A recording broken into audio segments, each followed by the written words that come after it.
escuchando. Los saluda el profesor Emiliano Cuchia, soy el jefe de trabajos prácticos de la materia Historia y Filosofía Medieval. Y bueno, es el primer encuentro, entre comillas, que estamos teniendo. Estoy a cargo de explicar 2 unidades de toda esta materia. La primera de ellas es la unidad 5, que lleva como título Panorama Intelectual de los siglos XI y XII.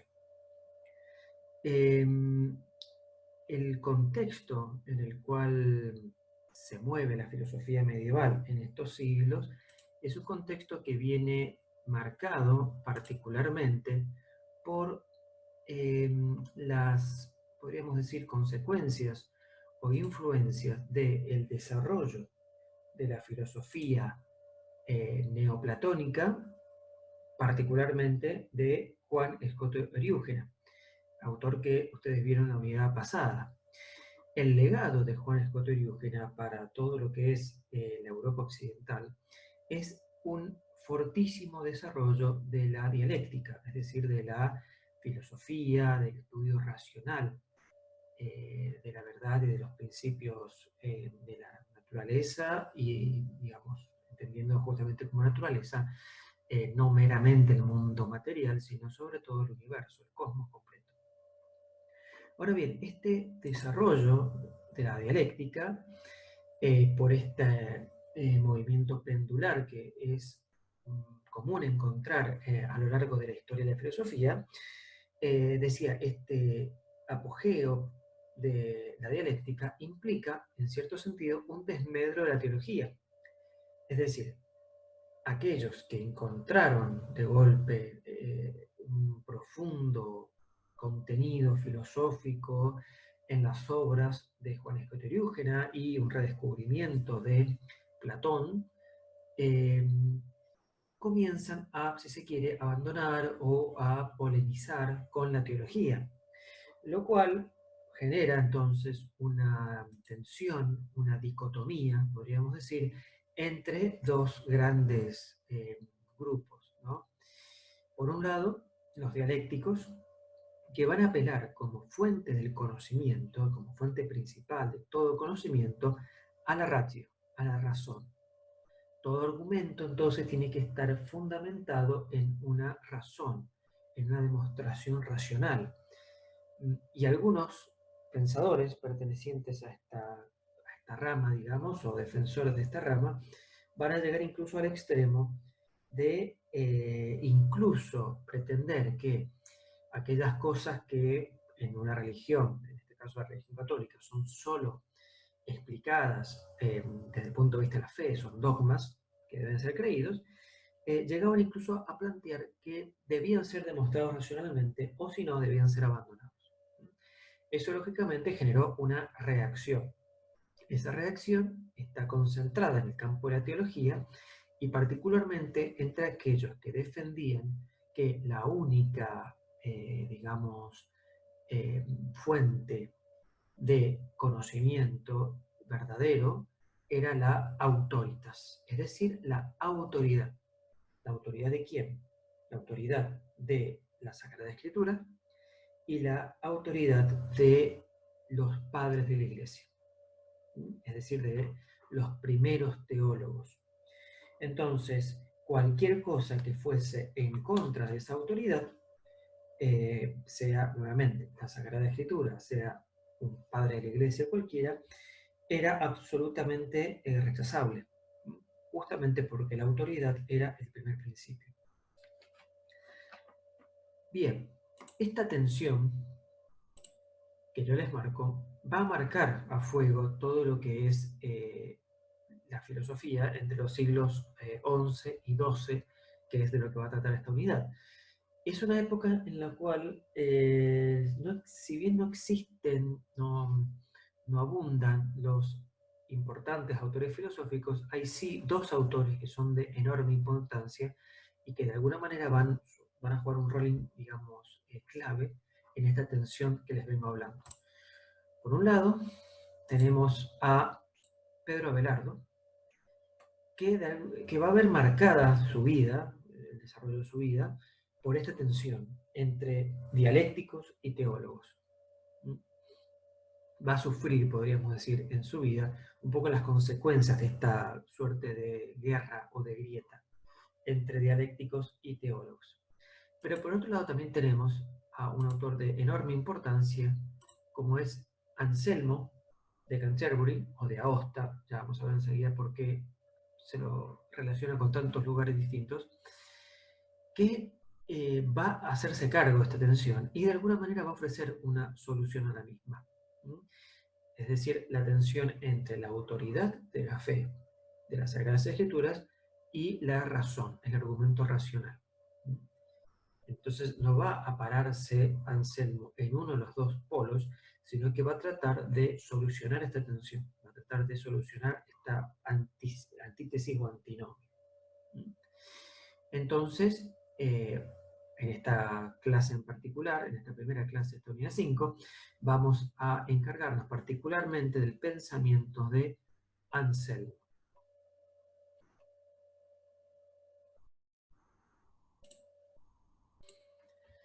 Bien, y el tema principal que vamos a abordar de todo el pensamiento de Anselmo de Canterbury va a ser un tema muy particular, muy retomado en la historia de la metafísica, que es el de la demostración de la existencia de Dios, o, si se quiere más ampliamente, el modo de acceso al conocimiento de Dios por una vía muy particular, una vía racional, que la historia ha conocido, o ha puesto el nombre, digamos, ha nombrado como la prueba ontológica.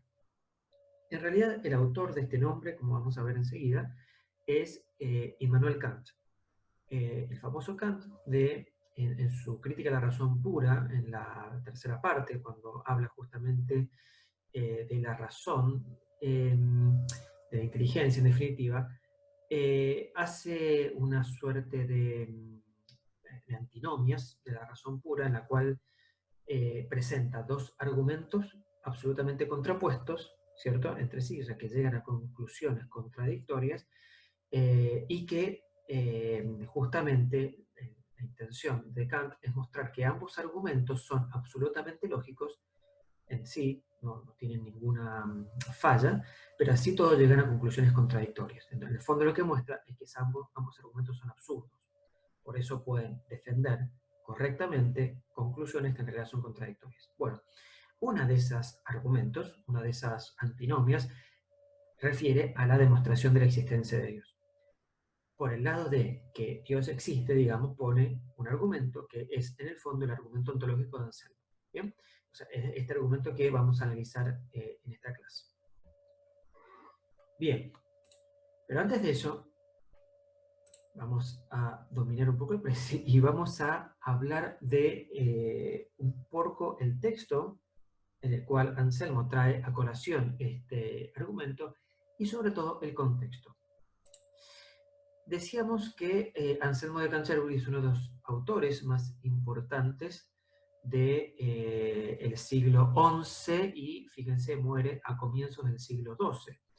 Pero su legado, sobre todo, es el que nos interesa, porque no por nada Anselmo ha sido conocido como el padre de la escolástica. La escolástica, seguramente ya lo han visto en las primeras clases, es de alguna manera uno de los principales legados de la filosofía medieval a la propia historia de la filosofía. Consiste en un método de enseñanza o un método de desarrollo, si se quiere, del pensamiento filosófico y teológico, que se caracteriza particularmente por la proposición y objeción de argumentos entre sí para justamente llegar a una verdad más clara. De alguna manera, Anselmo es digamos, el primer autor que plantea seriamente vías racionales para avanzar en el conocimiento de ciertas cosas que hasta ese momento se tenían solo por conocimientos de fe o por autoridad, como decíamos, de los padres y demás. Anselmo de Canterbury nace en Aosta, por eso se lo conoce también como Anselmo de Aosta. Aosta es una ciudad, un pequeño pueblo ubicado en el norte de Italia. Pertenece a una familia noble y eso implica que desde muy temprano haya sido educado en el latín y la retórica, básicamente en las artes liberales de la época. Ustedes saben, trivium y quadrivium. En el año 1060 ingresa en la abadía de los benedictinos de Bec. La abadía de Bec, para mayor referencia, se encuentra en la zona de Normandía, es decir, en el norte de Francia. Nació en el norte de Italia, en el 1060 ingresa a la abadía en el norte de Francia. En el 1063 es elegido prior y en el 1078 abad de la misma abadía. Y un poco después viaja a Canterbury para ayudar en la formación de los clérigos de ese lugar. Canterbury en Inglaterra. En el 1093 es nombrado obispo, mejor dicho, arzobispo de Canterbury. Luego tiene un par de conflictos de tipo político y lo que lo hace devolver en un par de ocasiones a Francia, pero finalmente termina viviendo los últimos años de su vida en Canterbury.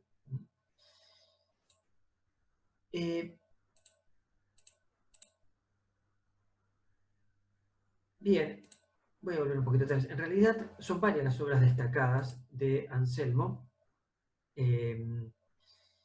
Por ejemplo, dejando de lado las primeras dos, que son las que vamos a analizar. En el De Gramático es una obra en la cual trata como tema principal acerca de los conceptos universales, digamos, cuál es el fundamento que tienen los mismos, es un tema muy importante precisamente para la doctrina del conocimiento. Este tema en concreto, el de los universales, es el otro gran tema que ocupa a los pensadores del siglo XII y es el que de alguna manera vamos a analizar con el siguiente pensador de la siguiente clase, que es Pedro Velarde. Pero simplemente para que lo tengan en cuenta, el propio Anselmo tiene también su respuesta a ese gran tema del siglo XII, que es el tema de los universales. Tiene un De Veritate, un tratado acerca de la verdad, y un tratado acerca del libre arbitrio. Un tratado muy importante que va a tener influencia sobre todo en el siglo XIII y siglo XIV, en la escuela franciscana, con respecto a la libertad y a la potencia humana que en definitiva es libre, es decir, la inteligencia y la voluntad. Este es un tema que también vamos a analizar en la última unidad de esta materia, que también la van a tener conmigo. Entonces, ahora simplemente como aviso, el tema del libre arbitrio, obviamente, un tema de gran importancia en el ámbito ético y que la obra de Anselmo, en este sentido, va a ser retomada justamente por los pensadores franciscanos del siglo XIII y XIV. Bien, pero donde nosotros vamos a hacer hincapié, particularmente en esta clase, son en las primeras dos obras, el Monologium y el Proslogium. Ambas obras manifiestan uno de los caracteres principales del pensamiento de Anselmo. Y esto es que su pensamiento está inserto en la tradición agustiniana, tanto de la teología como de la filosofía. Ustedes ya han visto, obviamente, las clases anteriores a San Agustín y saben que, en definitiva, San Agustín se caracteriza por tener un pensamiento de tipo platónico o neoplatónico en su inspiración, y que a su vez está caracterizado por algunas ideas fundamentales, sobre todo en el ámbito de la explicación del conocimiento humano. Entonces, este platonismo, diríamos, es muy notorio en Anselmo y va a estar sobre todo la beta agustiniana va a estar marcada en esa famosa frase también de Agustín, credo ut intelligam. La relación, en definitiva, que existe entre estos dos modos de conocimiento, la fe y la razón.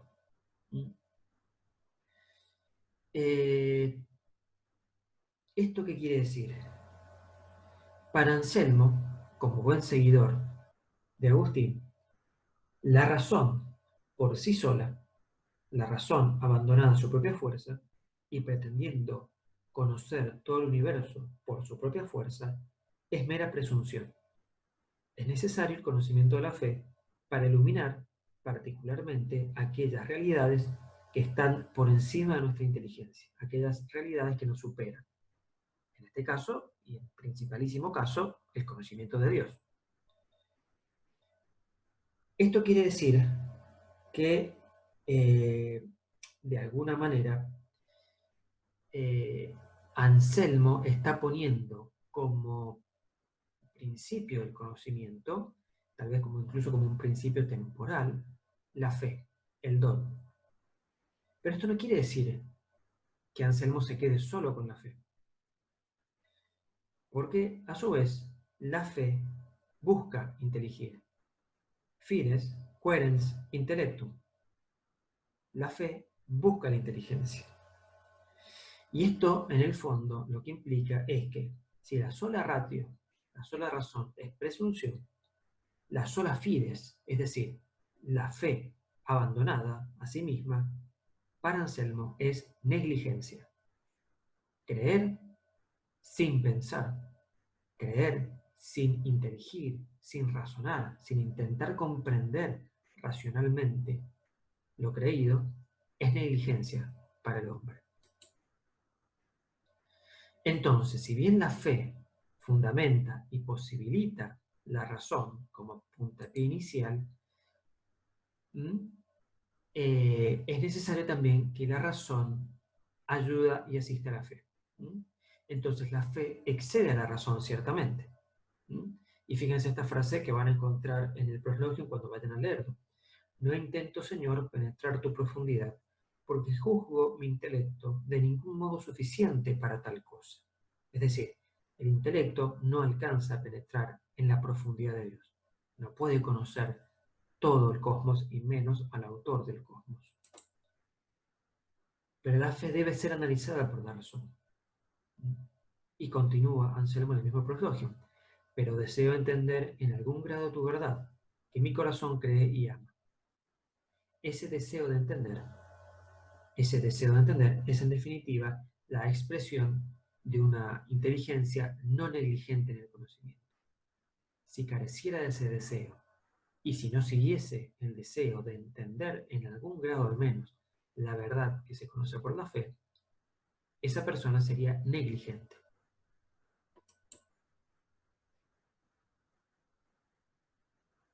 Ahora bien, también decíamos que la fe antecede a la razón en cuanto al tiempo, porque no busco entender en orden a que pueda creer, sino que creo que puedo llegar a entender.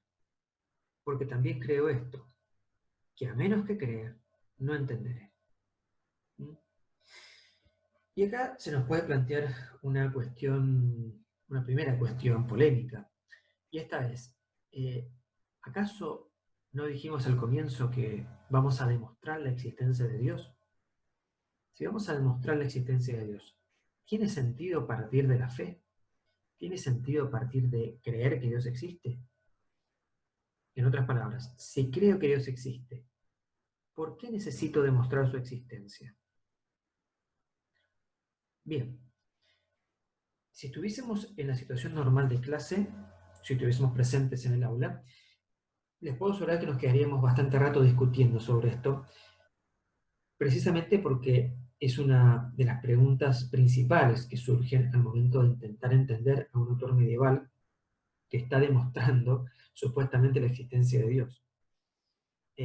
Lo más probable es que Anselmo en toda su vida no se haya cruzado con ningún ateo, con lo cual difícilmente él se hubiese dado o hubiese considerado como una tarea importante demostrar de una manera apologética la existencia de Dios. Apologética en el sentido de demostrarle a otra persona que no cree que Dios existe.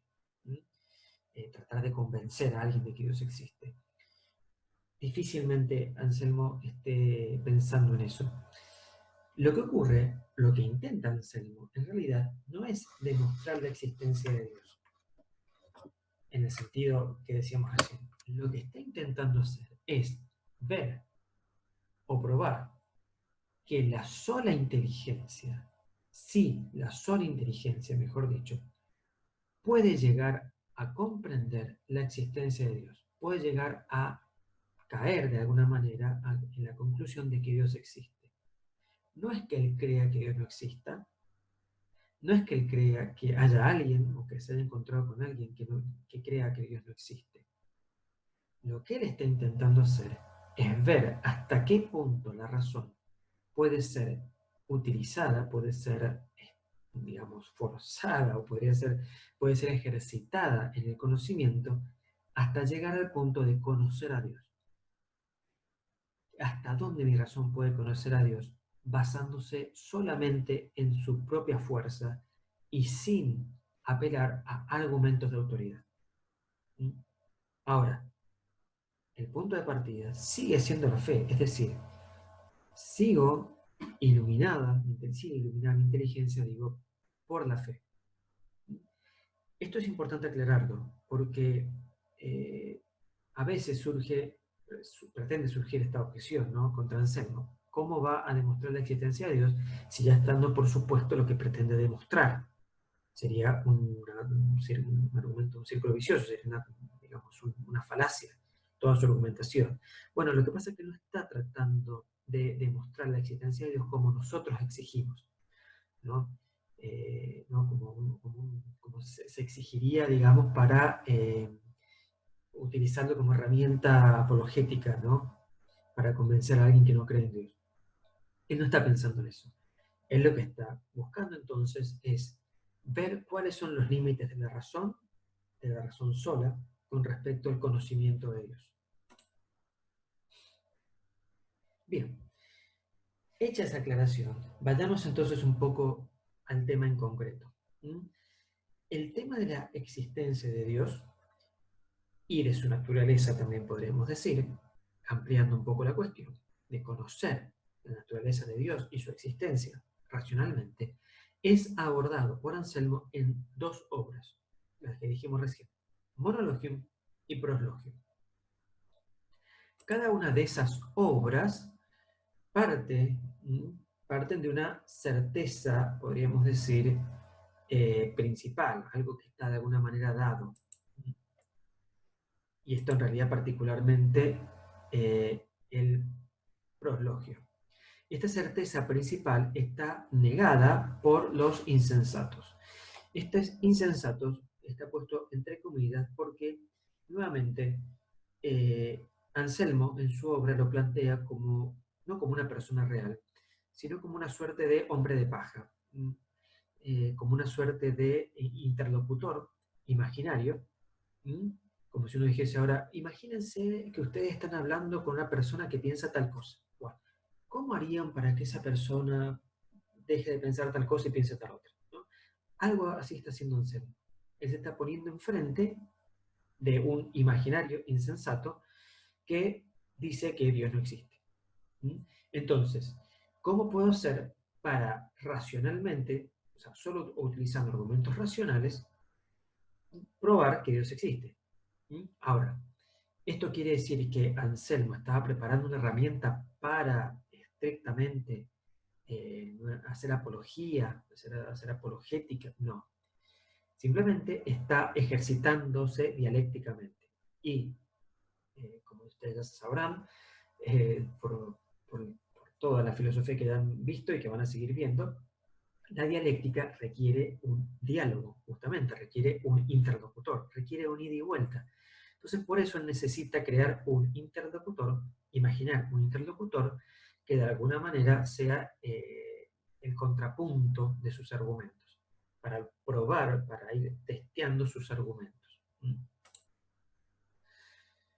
Entonces, particularmente, en el caso del proslogio, la certeza inicial de la que parte Anselmo es que la existencia de Dios es un hecho que está implícito en todo nuestro conocimiento. Ahora, que esté implícito no quiere decir que esté claro para todos, sino que es algo, es una verdad evidente, absoluta, que necesita ser aclarada racionalmente. Necesita ser, de alguna manera, podríamos decir, desempolvada, necesita ser explicitada. ¿Mm? Porque si bien es algo que todos poseen en su inteligencia, que es un supuesto de su inteligencia, a veces está demasiado oculta, está como olvidada. Y hay que reflotarla, hay que reformularla racionalmente para que pueda ser vista con claridad. En esto también hay una suerte de influencia agustiniana muy fuerte, y sobre todo en el ámbito del conocimiento. Recuerden que para San Agustín el conocimiento se produce por vía de iluminación. Y las cosas que uno conoce en el mundo son vestigios de la imagen divina, son vestigios de la acción divina. Entonces, lo que hacen las cosas al tomar contacto con ellas no es imprimir en mí una imagen y nada de eso, sino que lo que hacen es recordar o ayudarme a recordar aquello que ya está impreso por Dios en mi inteligencia, aquello que también de alguna manera en mí es imagen de Dios. Entonces, para Anselmo, la idea de Dios también está impresa en nuestra inteligencia, básicamente porque somos criaturas. Ahora, ¿qué necesitamos?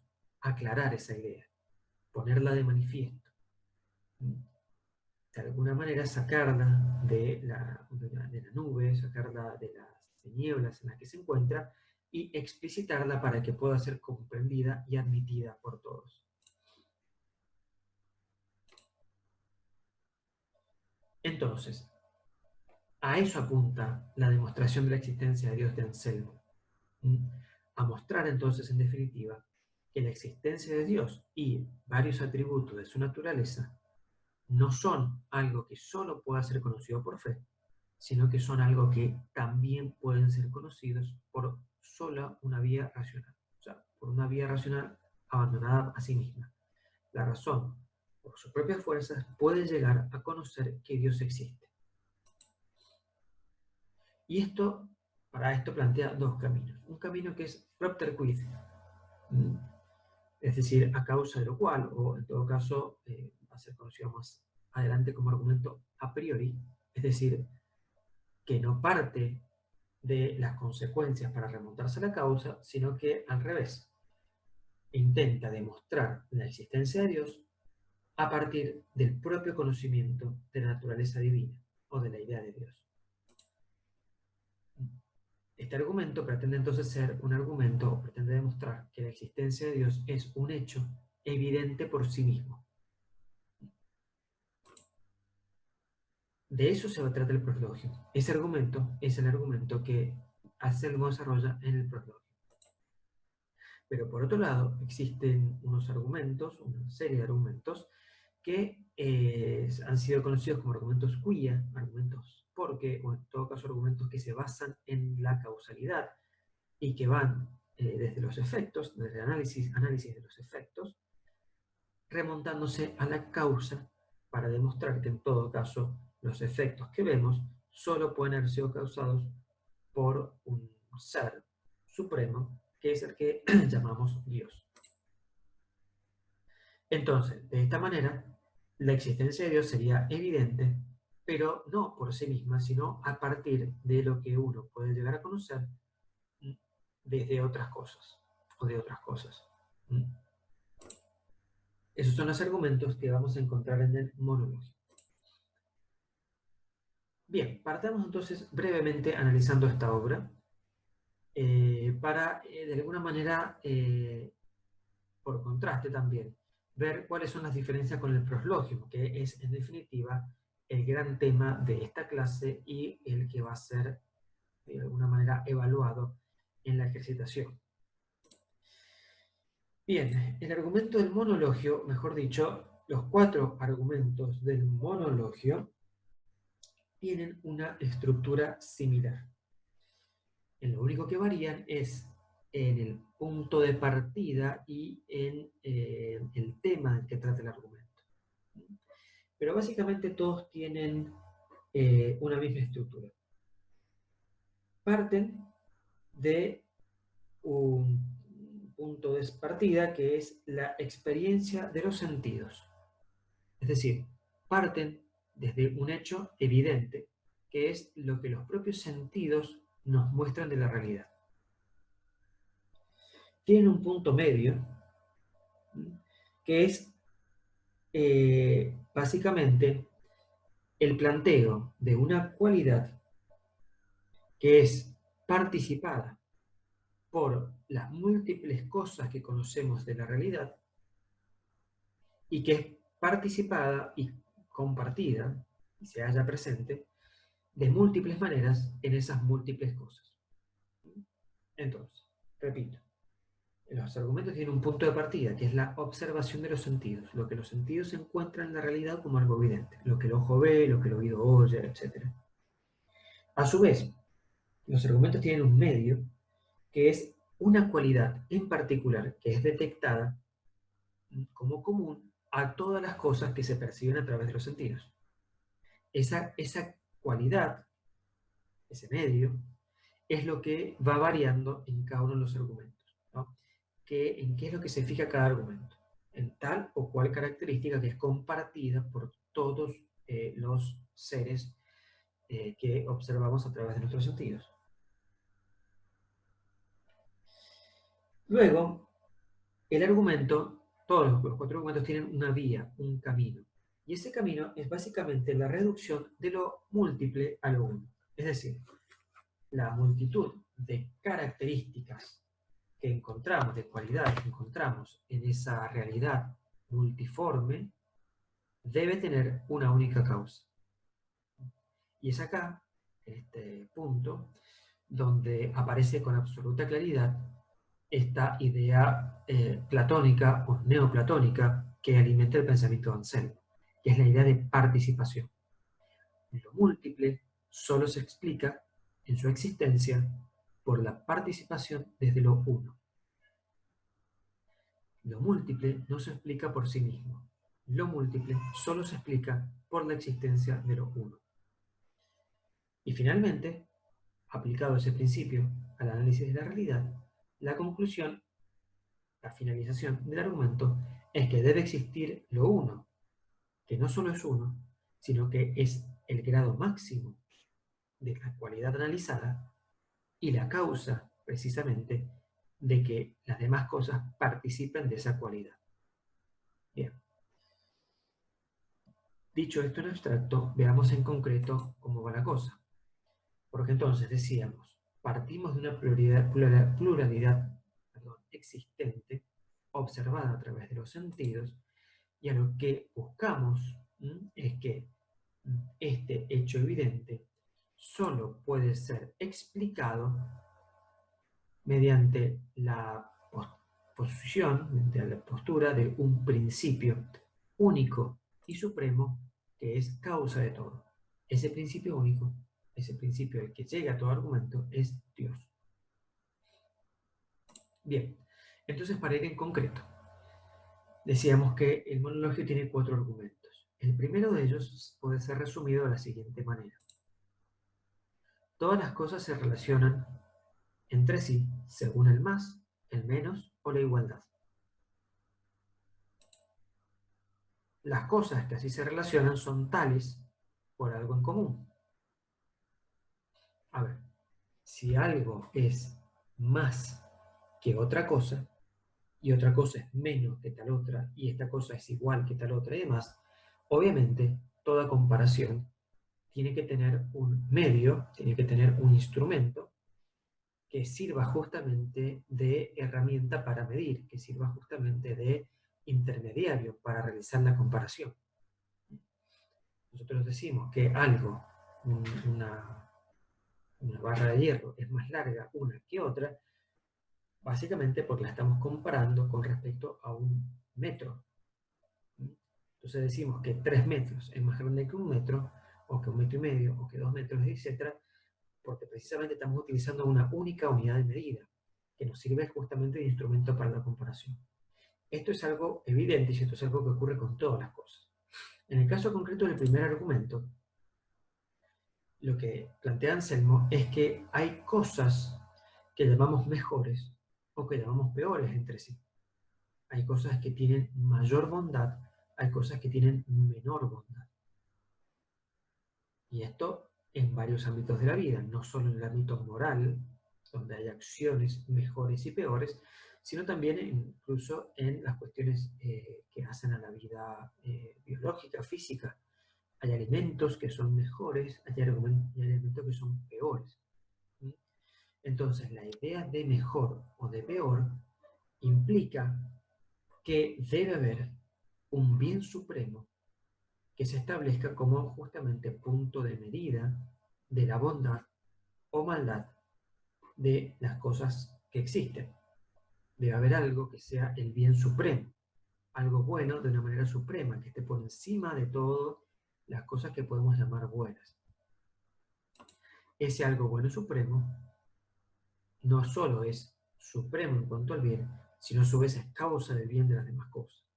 Y ese ser, que es el bien supremo, es Dios.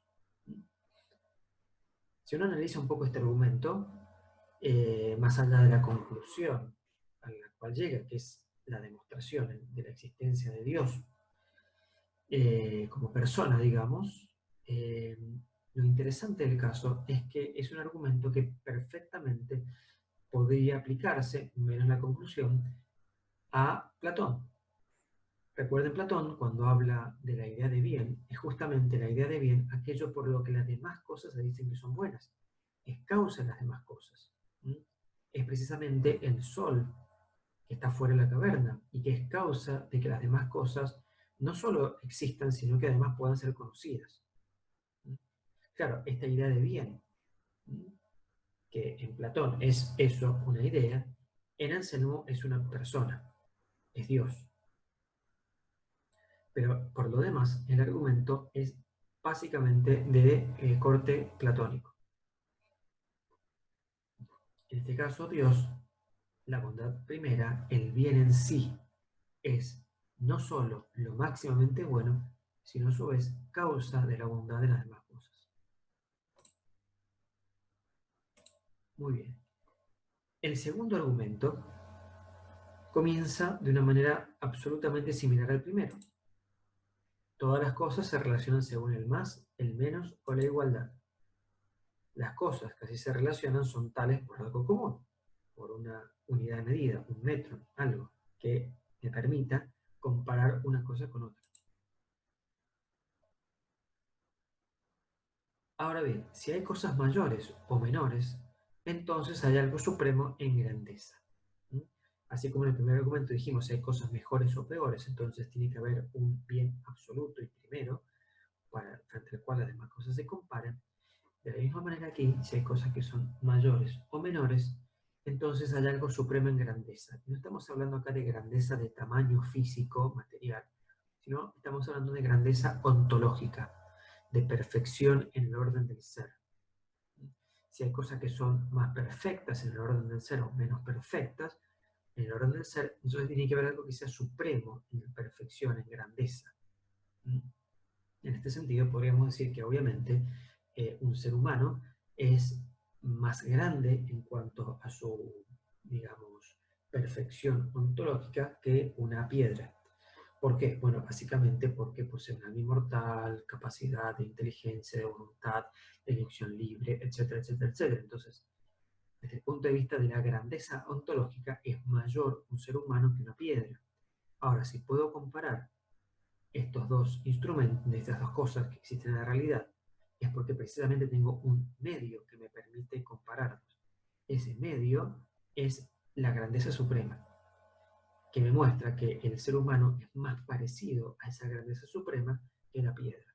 Por eso, el ser humano es mayor en cuanto a grandeza que la piedra. Y ese ser supremo en grandeza ontológica es Dios. Eso es lo que llamamos Dios. Muy bien. El tercer argumento resulta por demás interesante porque cambia un poco la lógica de los dos anteriores. Dice Anselmo, todas las cosas que existen tienen el ser en virtud de otra u otras cosas. Y esto es un hecho evidente. Todas las cosas que conocemos, que vemos a través de nuestros sentidos, han tenido un origen. Y ese origen puede ser más lejano, más cercano, pero sin dudas es innegable.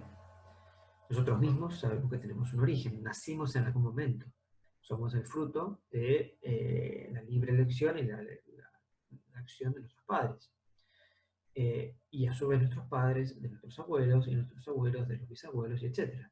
Tenemos un origen, las cosas que existen en virtud de otra u otras cosas, tanto en el orden, como decíamos recién, biológico, como en el orden físico también. Ahora bien, si las cosas que existen hoy existen en virtud, por acción, digamos, de varias cosas, entonces o bien provienen de algo uno, ¿sí? O bien estas varias cosas de las cuales surgieron las demás existen cada una de por sí. Es decir, no puede admitirse, en este sentido, una cadena infinita de causas que a su vez tengan una causa. ¿Por qué? Porque si estas cosas que yo conozco eh, y las cosas que causaron las cosas que conozco tienen a su vez una causa y me voy remontando infinitamente en ese orden de causas, entonces no habría nada que sea comienzo del ser. No habría nada que tenga la existencia como un atributo propio, sino que todos tendrían la existencia como algo recibido, como algo participado.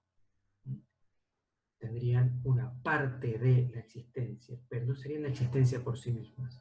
Entonces, aquí está operando nuevamente el principio platónico y neoplatónico de la participación. Si hay una cualidad que es compartida por varias cosas, entonces esa cualidad no es propia de esas cosas, sino que esas cosas la han recibido de otro. Y si a su vez encuentro en ese segundo orden varios que también la han recibido, que poseen la existencia, que la han recibido, entonces tiene que haber aún más una categoría superior en la cual la existencia, en este caso, no se dé como recibida, sino que sea algo de suyo, algo que se posee por sí, algo que se identifica con el que la posee. Entonces ya no es algo que existe, sino que es la existencia o el ser por sí mismo, el ser de suyo. Entonces, si estas cosas que han causado todo existen de por sí, entonces forzosamente participan de algo común, que es el existir por sí mismo. Y este algo común, que es el existir por sí mismo, es Dios. Dios, entonces de acuerdo con este tercer argumento, Dios es aquello cuya principal característica, podríamos decir, es ser el existir. A su vez también, como dijimos recién, que es la grandeza en sí misma y la bondad en sí misma. Es el ser en sí mismo. Finalmente, el cuarto argumento parte de alguna manera semejante a los primeros dos. Todas las cosas se relacionan según una mayor o menor dignidad. Pero no se puede ir al infinito en la sucesión de seres más dignos, más perfectos. Entonces existe un ser dignísimo y superior a todos los otros que no es inferior a nada. Y ese ser es Dios. Bien, hasta aquí entonces la explicación de las cuatro vías, de los cuatro caminos que Anselmo establece como demostración racional de la existencia de Dios, como vías de acceso a un conocimiento racional de la existencia de Dios. Cada una de estas vías, además de demostrar o de alguna manera explicar racionalmente la existencia de Dios, también permiten avanzar en el conocimiento de algunos atributos de Dios.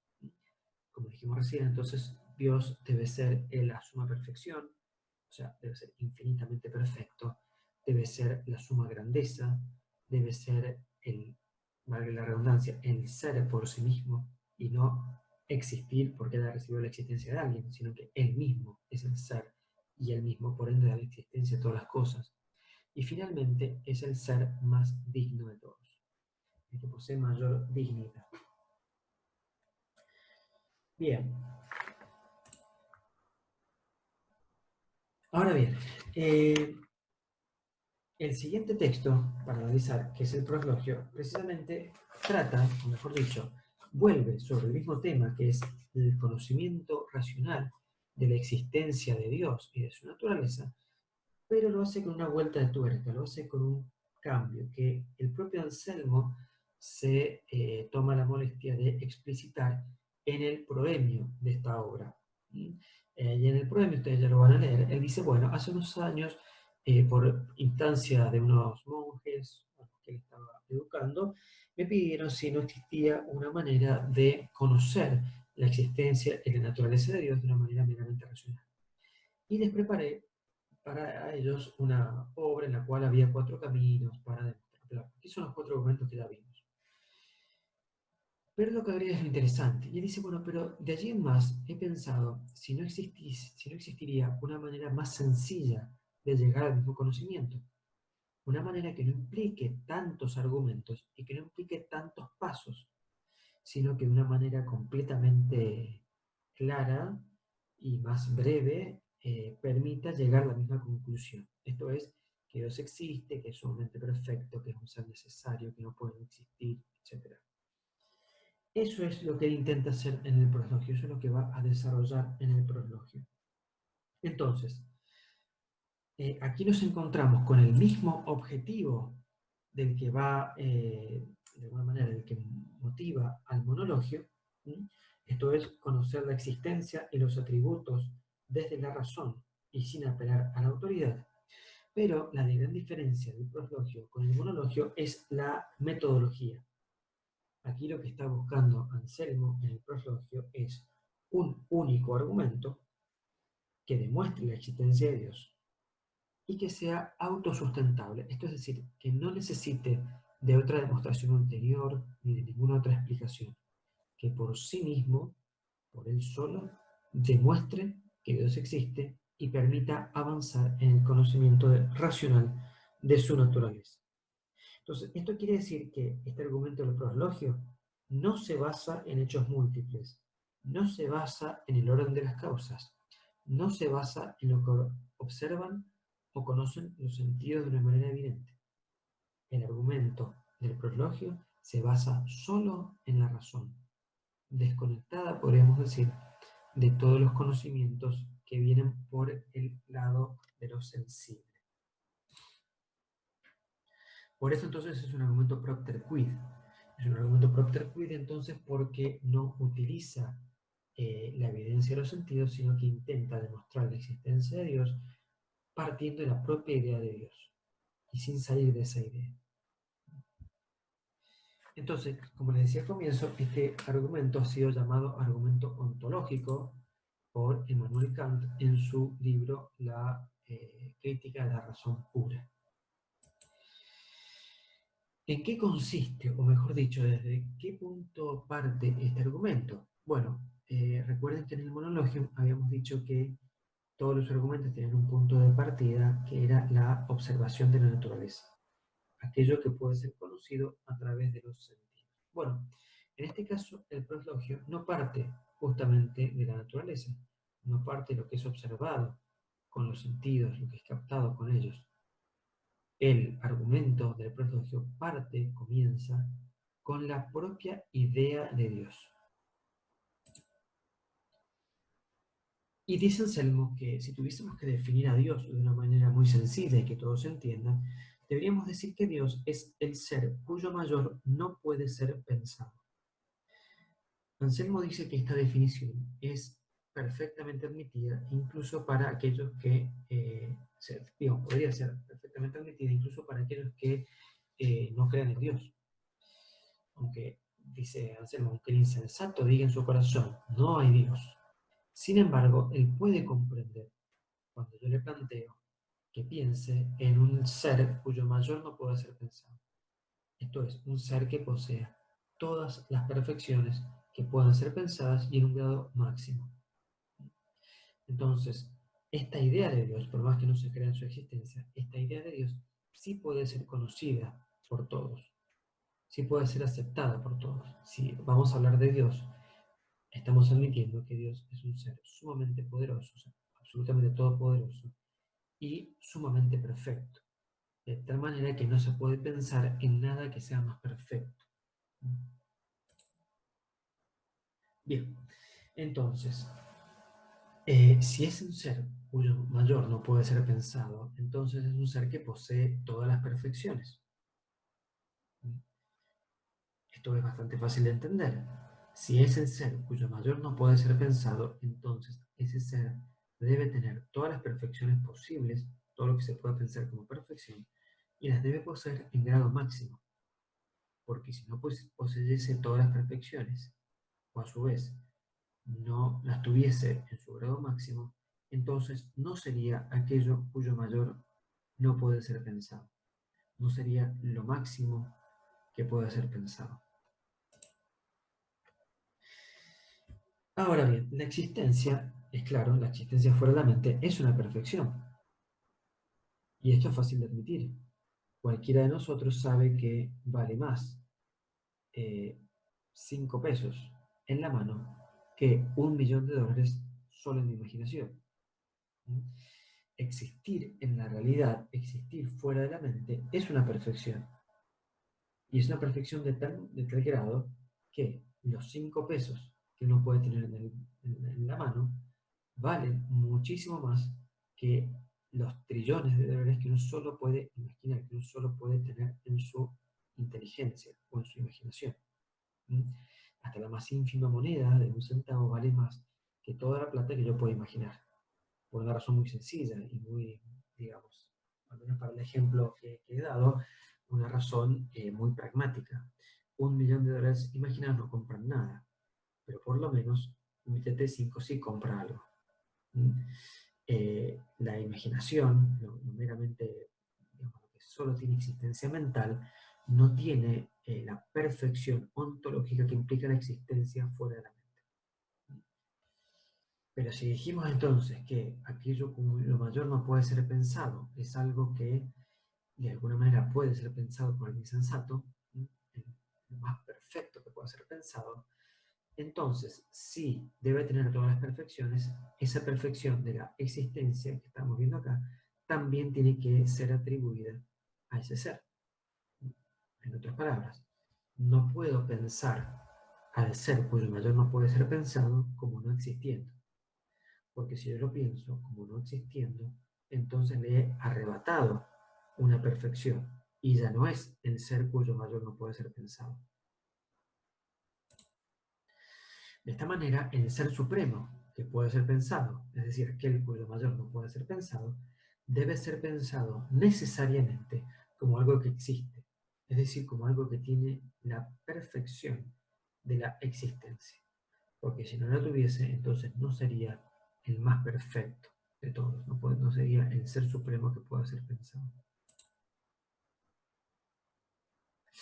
Dice entonces Anselmo en el segundo capítulo del Prosloquio, y sin duda alguna, este objeto por encima del cual no se puede concebir nada mayor, no existe en la inteligencia solamente, porque si así fuera, se podría suponer, por lo menos, que también existe en la realidad, nueva condición que haría a un ser mayor que aquel que no tiene existencia más que en el puro y simple pensamiento.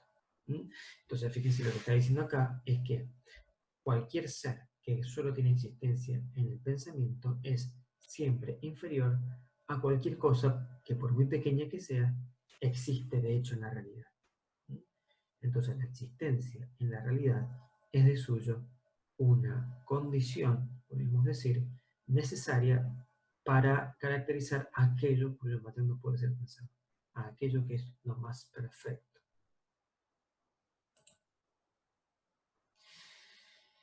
Esto entonces nos lleva a la siguiente conclusión. El ser supremo, aquel cuyo mayor no puede ser pensado, existe por necesidad. No puede no existir. Bien, hasta aquí entonces el argumento de Anselmo. Si se fijan bien en la estructura del mismo, no es más que una reducción al absurdo. Esto es, partiendo de la premisa de que toda persona puede comprender en su mente la idea de el ser cuyo mayor no puede ser pensado, entonces esa persona, aunque diga que Dios no existe, debería admitir que Dios existe, por la simple razón de que él está pensando en un ser supremo al cual está atribuyendo todas las perfecciones, y la existencia fuera de la mente es una perfección. ¿Sí? O sea, de esta manera sería completamente contradictorio afirmar que Dios no existe si se sabe que Dios es aquello cuyo mayor no puede ser pensado.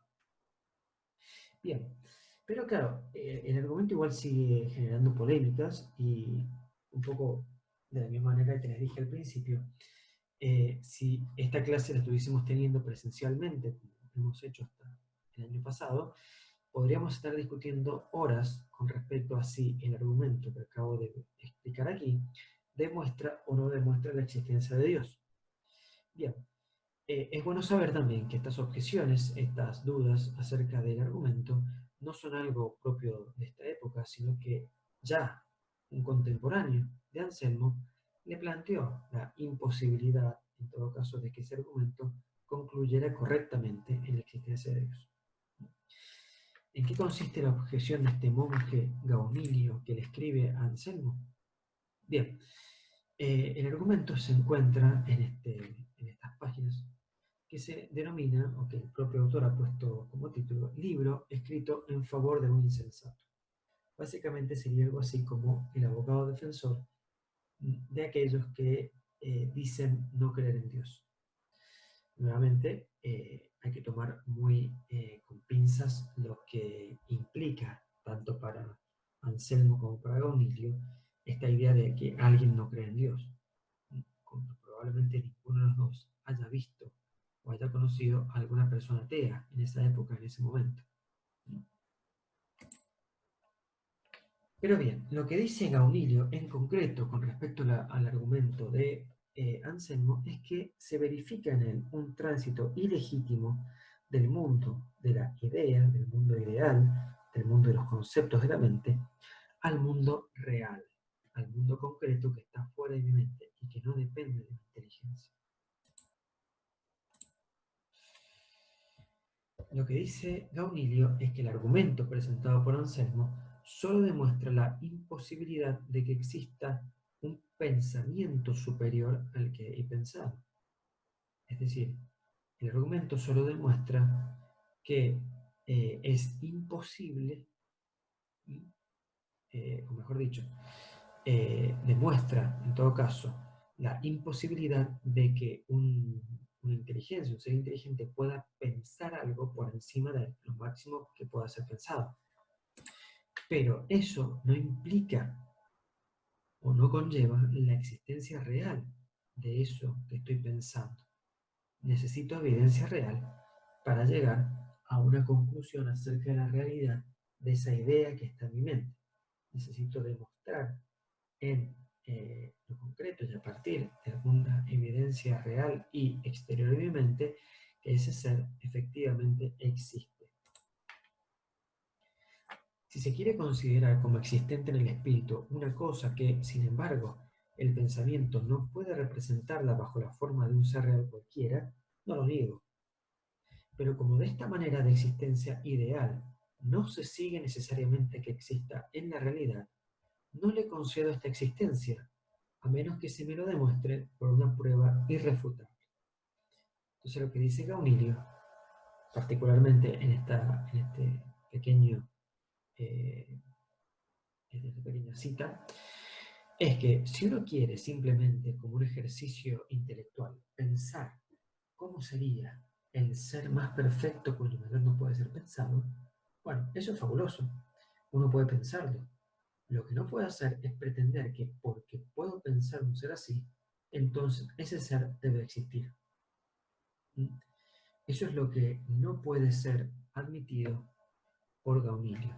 Es donde él considera que hay un tránsito ilegítimo del mundo de lo ideal, del mundo del pensamiento, de lo que el pensamiento concibe, digamos, como posible, al ámbito de la realidad, donde las cosas, no todas las cosas que existen en el pensamiento, van a plasmarse.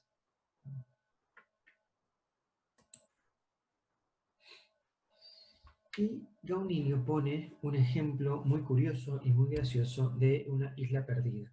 Él dice, imaginemos que existe una isla perdida que supera en bellezas y en riquezas y en todas las perfecciones que podemos pensar en una isla, supera a las Islas Afortunadas, es decir, a las Islas Canarias, que conocemos actualmente. Supera completamente a todas ellas. Supongamos que esa isla entonces contiene todas las perfecciones posibles que puede tener una isla y en el grado máximo. Si pensamos eso y seguimos el argumento de Anselmo, entonces, dice Gaunillo, deberíamos llegar a la conclusión que esa isla perdida debe existir necesariamente, aunque ninguno de nosotros la haya visto ni sepa dónde queda. ¿Por qué debe existir necesariamente? Porque si esa isla no existiese, entonces no sería la isla más perfecta de todas, porque le faltaría una perfección, que es la existencia fuera de la mente.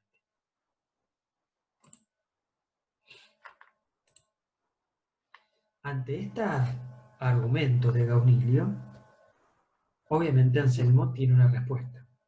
Antes de pasar a esa respuesta, déjeme destacar algo que es notable en Anselmo, y es que la única manera por la cual hemos llegado a conocer la existencia de que hubo un monje que se llamó Gaunilio de Monmoutier es precisamente porque Anselmo ha incorporado a su obra la objeción que le enviase oportunamente este monje.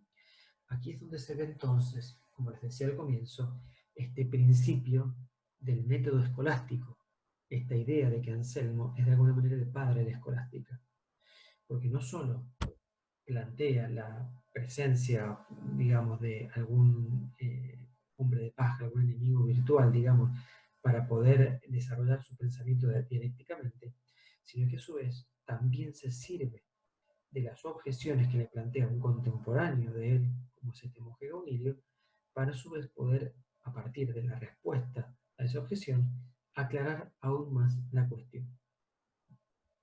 Bien, pasamos entonces a la respuesta de Anselmo contra Gaunilio, a ver en qué consiste. Bien, lo que va a decir Anselmo es que la comparación que Gaunilio hace entre la isla perdida, digamos, y la existencia de Dios es una comparación impropia, o sea, es decir, una comparación que no corresponde. Y por eso la conclusión a la que se arriba, en todo caso, es errónea también. ¿Cuál es la razón de que esta comparación sea impropia? Bueno, básicamente que la isla que ha planteado Gaunilio es un objeto material y Dios es inmaterial. Con lo cual, entonces, las existencias de la isla perdida y la existencia de Dios no son dos hechos que puedan ser comparados en igualdad de condiciones. No es lo mismo hablar entonces de la existencia de Dios que hablar de la existencia de la isla. Básicamente porque la isla es un ente material y que como tal en algún momento se va a corromper, se va a destruir, la va a tragar el mar o lo que sea. Y en cambio, en el caso de Dios se trata de un ser que es inmortal, que es espiritual, que no está atado entonces su existencia a la materia. Pero a su vez, también va a decir Anselmo que la enorme diferencia que existe entre el planteo del monologio, mejor dicho, el planteo de Gaunilio, perdón, y el planteo original de Anselmo, es que la comparación es absolutamente impropia porque Dios es un ser necesario y la isla es un ser contingente. ¿Esto qué quiere decir? Bueno, como ya vimos antes, que Dios sea un ser necesario quiere decir que existe por sí mismo, que no ha recibido la existencia de otro. En cambio, la isla es un ser contingente, es un ser que ha recibido la existencia de otro. Y me doy cuenta que la isla es un ser que ha recibido la existencia de otro, o sea, que es un ser contingente, precisamente porque la isla puede perder la existencia. La isla puede dejar de existir. Si la isla puede dejar de existir, entonces es porque la existencia no es un atributo propio de la isla, sino que es algo que ha recibido, es algo que ha sido participado. En el caso de Dios, no se da esa realidad. Dios es un ser necesario, no es un ser que haya comenzado a existir y que por ende pueda dejar de existir. Dios es. Dios es su propia existencia. De esa manera, entonces, Anselmo lo que pretende afirmar es que el concepto de Dios, la propia idea de Dios, el propio pensar en Dios, incluye necesariamente su existencia. Justamente porque Dios es un ser necesario. No puede no existir. Si no puede no existir, entonces existe. Y esa es la demostración a la que pretende llegar Anselmo. Ahora, esta demostración tiene un problema, o mejor dicho, un par de problemas. ¿Mm? Nuevamente, si estuviésemos en la clase presencial, estaríamos discutiendo ahora sobre la respuesta de Anselmo dada al monje Eunilio. Si es correcta, si es incorrecta, si estamos de acuerdo, si nos parece, si no nos parece, si el argumento no se sostiene, etc. Yo ahora simplemente les voy a mostrar cuáles son, a mi juicio, los problemas más graves que tiene este argumento. En realidad, podríamos decir que el problema es uno solo, y es que la inmaterialidad y la necesidad que Anselmo está atribuyendo a Dios, que la está atribuyendo precisamente como modo de refutar las pretensiones del monje Gaunilio, esta inmaterialidad y esta necesidad son conceptos que no son evidentes en Dios. No queda inmediatamente evidente a la inteligencia humana que Dios es necesario, es decir, que Dios no es contingente, y tampoco queda tan claro que Dios sea absolutamente inmaterial.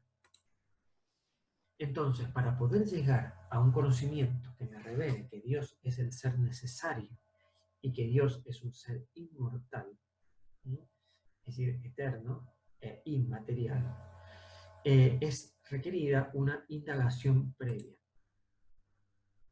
Por el lado de la inmaterialidad, es necesario demostrar que existe una jerarquía tal de los seres, que los más ínfimos de todos son los seres materiales, y que todo esto debe remontarse a los seres animados, de los cuales, por ejemplo, el ser humano es un ser animado que posee cuerpo, pero que superiores al ser humano serán aquellos seres animados que no necesitan de ningún cuerpo, esos que son inmateriales. Y superior a estos, por ser causa de ellos, está Dios. Entonces, la jerarquía de los seres me demuestra que la inmaterialidad es una condición necesaria, absolutamente necesaria en Dios, y que por ende no es comparable el argumento aplicado a Dios que el argumento aplicado a la isla perdida. Pero también dijimos que otra de las ideas en las cuales descansa la refutación de Anselmo es que Dios es no solo un ser inmaterial, sino un ser necesario. Y por ser necesario, estamos entendiendo que es un ser que se diferencia fundamentalmente de todos los demás seres que son en sí mismos contingentes. Es decir, que pueden o no existir. Si esas cosas pueden no existir, es porque han recibido la existencia de alguien. Y ese alguien del que han recibido la existencia, a la larga, tiene que consistir o tiene que ser alguien que sea la existencia o el ser en sí mismo, ¿sí?, que ese sería Dios.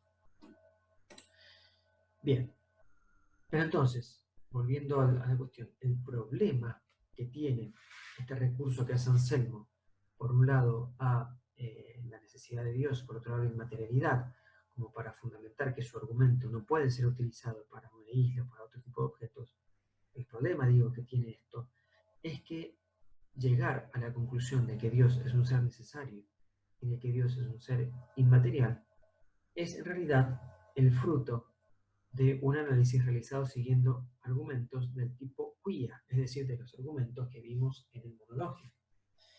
Es decir, yo conozco la realidad material, conozco que esa realidad es múltiple, detecto que hay características similares entre esos objetos que existen, y esas, digamos, características, digamos, comunes, requieren ser explicadas por una causa única. Una causa única que es un ser necesario, que es un ser inmaterial. Es decir, requieren este camino que parta de los sentidos, de la evidencia de los sentidos, y que mediante varios pasos llegue a la conclusión, digamos, racional, de que existe un primer principio que es Dios. Pero justamente la propuesta que pretendía hacer Anselmo en su prologio era que el argumento iba a ser evidente por sí mismo y autosustentable, es decir, que no iba a necesitar de otro tipo de argumento que lo ayudase. Iba a ser tan claro, iba a ser tan simple, que no necesitaba de otro argumento que lo ayude, sino que él, por sí mismo, debía demostrar este conocimiento racional de la existencia de Dios. Bueno, ahora resulta que su argumento requiere la explicación de dos conceptos, necesidad e inmaterialidad, que solo pueden ser alcanzados mediante otro tipo de argumentos no evidentes en sí mismos, sino justamente que parten de la evidencia de los sentidos. Entonces, de esta manera, aparentemente, el argumento de Anselmo cae en saco roto, básicamente porque no cumple con la condición que el propio Anselmo se había autoimpuesto al desarrollarlo. Entonces, la existencia de Dios no es algo que sea demostrable por sí mismo. Por lo menos esa es la conclusión a la que tenemos que llegar nosotros después de haber hecho este análisis de las ideas de Anselmo. La existencia de Dios no es evidente por sí misma. No es evidente por sí misma, no es algo que de suyo tenga que ser admitido por todos, sino que requiere de una vía de demostración que parta desde el conocimiento de lo real para llegar en todo caso por vía de efecto y montándose por el orden de causas hasta una causa primera, principal, primordial, todopoderosa, etcétera, que sea justamente causa de todas las perfecciones en cualquiera de los órdenes que existen. Bien, entonces, para recapitular un poquito, el argumento ontológico de Anselmo es el que está expresado en el prologio y que a su vez tiene, desde que fue formulado, tiene una presencia histórica, una presencia en la historia de la metafísica muy importante. Este argumento fue defendido, fue aceptado por grandes pensadores como Buenaventura de Fidanza, René Descartes y propio Leibniz. Entonces, estos pensadores, de los cuales fíjense dos claramente modernos como Descartes y Leibniz, admiten este argumento como una vía válida para demostrar la existencia de Dios y para alcanzar el conocimiento racional de Dios.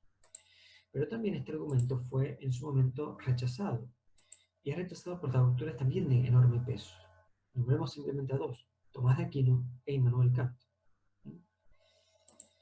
Lo que sí está claro es que el argumento como tal, el argumento ontológico, estuvo desde el comienzo y va a estar seguramente siempre presente en cualquier estudio metafísico de la realidad en el primer principio. Es un argumento importantísimo que no puede obviarse. Muy bien. Bueno, hasta aquí entonces ha llegado esta primera clase correspondiente al argumento ontológico o a la prueba de conocimiento de naturaleza divina y de su existencia, propter quid en Anselmo de Canterbury. Argumento que, como decíamos, está expresado en el prologio, cuyo texto completo van a encontrar en el aula virtual y que, aunque no es un texto muy extenso, yo les he marcado en el párrafo de presentación del mismo texto cuáles son los capítulos que van a ser de lectura obligatoria, porque su contenido va a ser evaluado en la ejercitación. Ahora, sin más que decir, me despido de ustedes y espero que les haya sido útil esta